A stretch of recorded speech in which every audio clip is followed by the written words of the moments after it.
everyone, I'm Robin, the Red River historian. For over 20 years, I've been researching, writing, and sharing the history of the Red River Valley in Louisiana, Arkansas, Oklahoma, and Texas, where the South meets the West, through my website, redriverhistorian.com. I am dedicated to preserving our region's unique contributions. To do so, I consult with museums, civic, and educational institutions in areas of exhibits, programs, content, archiving, writing, and publishing.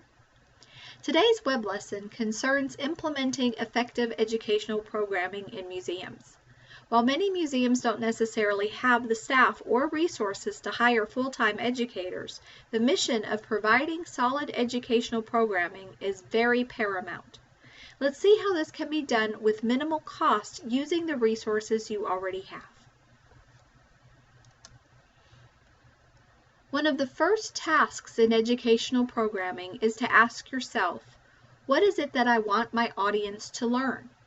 Whether you are reaching a class of third graders or a room full of community members, your program should have one or two takeaways. So of course I'm going to implement the same principles in this video. Here are your takeaways to find during this short web lesson. First, you will need to identify a relevant topic. What is it that your museum can teach? Next, you will need to judge the topic's relevance. This judgment is according to the audience. Then we'll look at creating a lesson plan. This is where you'll write a lesson plan that includes a takeaway. And lastly, we'll talk about strategies to implement the lesson. Educational programs can be given as tours, outreach presentations, or as videos. So you've got yourself a museum with all sorts of interesting stories that you are just dying to share. But there are so many topics and artifacts and histories and characters to choose from. How can you determine what topic you want to focus on? First, your topic needs to be manageable. It must go from the big topic to a chunk of this big topic. Second, you have to make assumptions. You won't be able to assess the audience for their knowledge before they show up. So you'll have to figure out, using your own judgment, how much prior knowledge will your audience need to understand your topic. A rule of thumb is that most of your programming will be for general audiences, not scholars.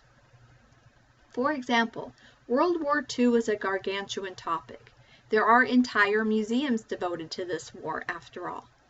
There is also, luckily, usually a good foundation of prior knowledge that you can assume your visitors share.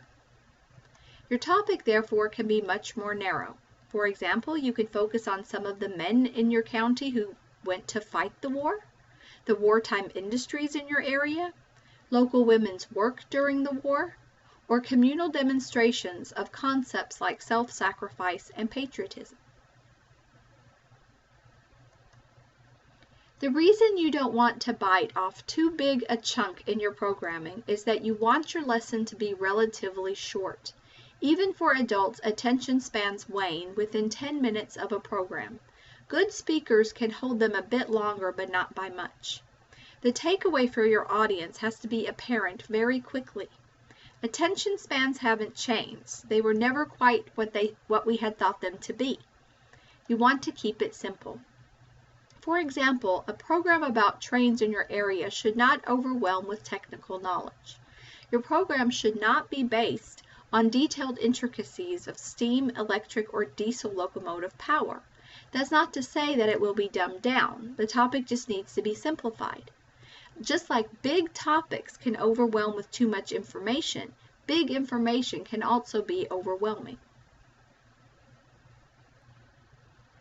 You need to understand how this topic is relevant to the audience that you choose to present it to. Knowing the scope of your topic is the starting point. Let's say, for example, that your collection sports a number of quilts that you want to create an educational program for. Who you'll present the topic to is key to defining your program's takeaway. For example, if your audience is geared towards adults, finding relevance is relatively easy. They can link your museum's information to their own quilt collections. However, there are no state-mandated outcomes for the K-12 crowd that specifically address quilts. That doesn't mean, however, that schools will not benefit from a program about the museum's quilt collection. You should list the state-mandated outcomes for all of your museum programs. The state-mandated outcomes do not preclude adult learning in your program. The outcomes can actually enhance their experience too. Drafting an educational program that is both effective and relevant and aligns with professional educational outcomes relies on a key ingredient in professional education, Bloom's taxonomy.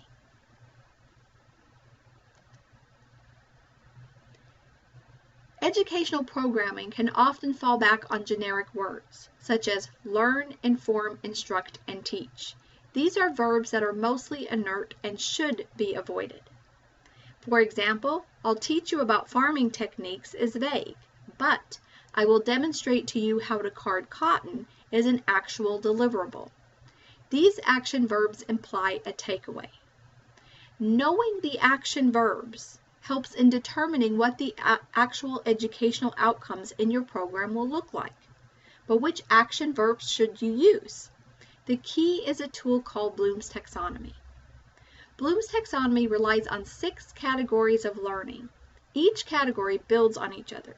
The progression creates a scaffold of learning with verbs that help identify which step your learning is falling on, such as define, duplicate, list.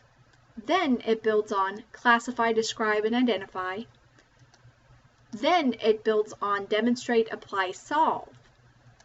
Then it builds on distinguish, examine, compare. Then appraise, defend, select. And last, create, develop, and construct. Each step in the scaffold corresponds with what you want your audience to take away from your program. A word of encouragement. As a museum programmer, you are not the teacher of record. You do not need to worry about progressing from lower to higher order attainment inside one of your own programs. You're lucky. You can draft several successive programs to do this. Bloom's taxonomy is a useful tool to formulate takeaways or learning objectives using action verbs. And this is the key to successful programming. It's all about what you want your audience to do, not what you will do. Remember the example about farming? I will teach you about farming is inert and vague. I will demonstrate to you how to card cotton is active and specific, but the audience will be able to identify the tools needed in carding cotton and repeat the steps in carding cotton is the actual takeaway, because now your audience can actually apply the knowledge gained. Whether delivering this program in person or via the web, the audience now has a stake in the program. And if you do this at your museum, you can even ask the participants to card some cotton. Now that you've established the topic, found the relevance in the topic, and determined its intended audience, it's time to formulate the takeaway using Bloom's taxonomy. This is also called the objective for the program. Often, programmers like to end a program with an activity that the audience can do. Remember the quilt lesson plan. These are some possible takeaways for an outreach program about quilting. First, the audience will be able to contrast quilts as communal or artistic expressions by applying the lessons in Alice Walker's short story, Everyday Use. This can be a discussion, for example, or even a book club. Or the audience will be able to construct a paper quilt based on demonstrated quilt patterns and techniques. The last takeaway can include using construction paper to cut out shapes and make a quilt pattern. Remember the example of the World War II lesson plan? These are some possible takeaways for a program about World War II. The audience will be able to apply the concepts of self-sacrifice and patriotism to their current community by suggesting ideas for community projects and engagement. This objective could even be a group project or a brainstorming session. The audience will be able to list the accomplishments of men and women from their community who served during World War II. Notice that the verbs highlighted are action verbs. They let the audience have a stake in the program. Remember the train program example. These are possible takeaways for a program about train technology. The audience will be able to differentiate between steam, diesel, and electric locomotive power. Or the audience will be able to contrast the economic and environmental impacts of railroad systems. This is a good discussion topic and can be furthered by talking about the pros and cons of Amtrak and other passenger transports. Again, these are action verbs that give your audience a stake in your program. Remember, you're not the teacher of record. Your programs do not need 2 or 3 takeaways. 1 takeaway suffices. For school groups, it can be additional fun to ask them to create something related, such as a map.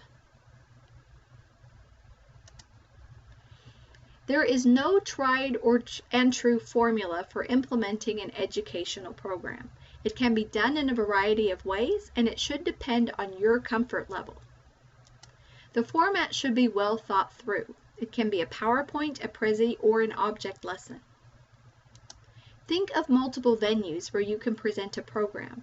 Tours and outreach programs can be presented to multiple audiences both on-site and in other institutions like senior centers and public libraries.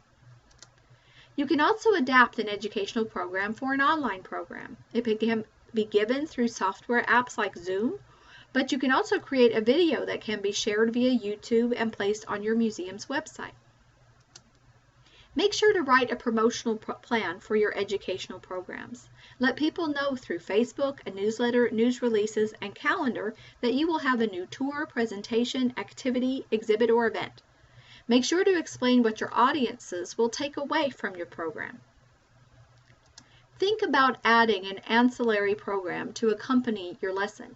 Using the research you compiled, you can easily create a blog post or a photographic exhibit that can be presented online or on a wall in your museum. And whenever you do a program, make sure you evaluate it after it's over. This evaluation isn't just a feedback form given to audience members, but it also includes your own perceptions. So, your takeaway for today's lesson is: the audience will be able to identify an effective museum education program by evaluating a relevant topic and applying Bloom's taxonomy. Now it's your turn to implement this. Use the techniques from this web lesson to create your own takeaway. Remember the steps. Identify your topic. Find the relevance of your topic for your intended audience. Create your lesson using the verbs in Bloom's taxonomy, and develop a plan to implement your program. Lastly, I want to give you encouragement in implementing professional programs. As you know, sometimes museum programmers will face pushback against a topic they choose. For example, directors or board members might think addressing racism may be too controversial, or that a certain topic, such as a historic home, should be presented by someone with personal connections or with an architectural degree. But I want to say to you, those detractors are wrong. Remember that educators at museums are curators of the museum's subject matter.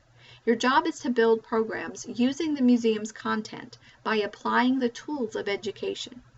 You do not need to be a subject matter expert or belong to a certain group, because as an educator, you're an expert on education. And by creating well-researched programs with solid takeaways, you establish yourself further as a pedagogical expert. Thank you for watching this short web lesson. This web lesson provides a glimpse of what you can do with the right tools, or what I can expand upon if you decide to hire the Red River historian for this kind of work. I can assist you in building programs, exhibits, and publishing projects for your institution very economically and very knowledgeably, as I have a firm foundation in our regional history. Visit my website to learn more of what I can provide for you at www.redriverhistorian.com. If you'd like to learn more and talk with me, please email me. I'm at robin@redriverhistorian.com. See you at the next web lesson.